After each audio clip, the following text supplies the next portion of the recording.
This is Inside Indiana Business Radio for the afternoon of August 1st, 2022. I'm Alex Brown.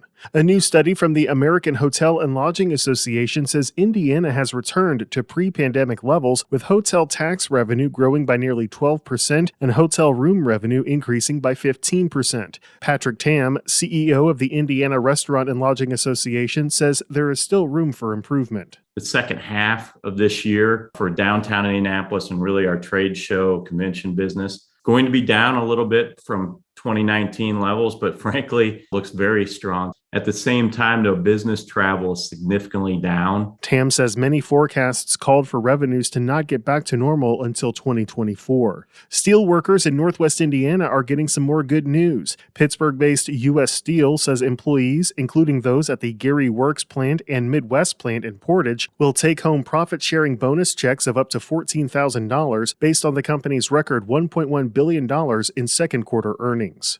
Hard Truth Distilling Company is making some major additions to its Brown County operations. The distillery has begun construction on a second rack house that will double the size of its current warehouse space and plans to add 3 5,000-gallon fermenters that will increase production by 800%. From the number one source for Indiana business news, this is Inside Indiana Business Radio. IBJ Media delivers business news covering central Indiana and the entire state. The Indianapolis Business Journal and Inside Indiana Business are now part of the same family. Look to the IBJ for in-depth coverage of central Indiana's business community and tap into Inside Indiana Business for stories that extend throughout Indiana. 2 resources, unlimited business insights that help you stay informed and get ahead. Learn more at ibj.com and insideindianabusiness.com. It's a small sector of the medical industry that could be on the brink of extinction. Here's Gary Dick. Abortion clinics in Indiana are now in the crosshairs of the Indiana General Assembly and are likely to face a sharp drop-off in business if current legislation passes that would significantly restrict access to abortion. Senate Bill 1 is advancing through the legislature's special session and seeks a sweeping ban on abortion with exceptions for rape, incest, and the life, but not health, of the mother. Last year, abortion clinics and hospitals in Indiana performed more than 8,400 abortions, up 8.5% from 2020. The vast majority, about 98%, were performed in 7 freestanding abortion clinics in 5 Indiana cities. Only about 2% were performed in hospitals. Some say small, independent clinics, which primarily offer abortions and contraception, are especially vulnerable.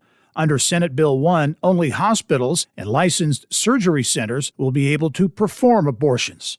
Indiana Right to Life, the state's most influential anti-abortion group, told IBJ last week the original bill would not affect abortion clinics' ability to stay in business.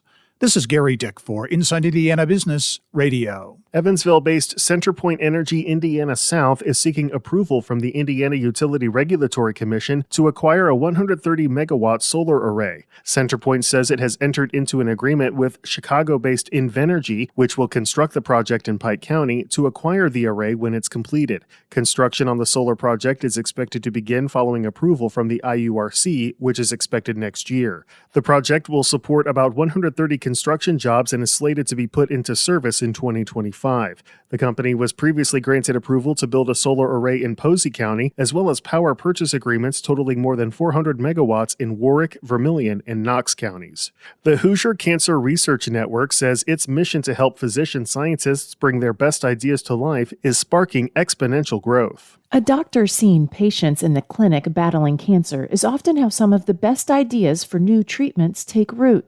But these MD PhDs are juggling research on top of patient care, so finding time to execute complex clinical trials could be the death of good ideas. But for the Hoosier Cancer Research Network, says Executive Director Cindy Burkhart.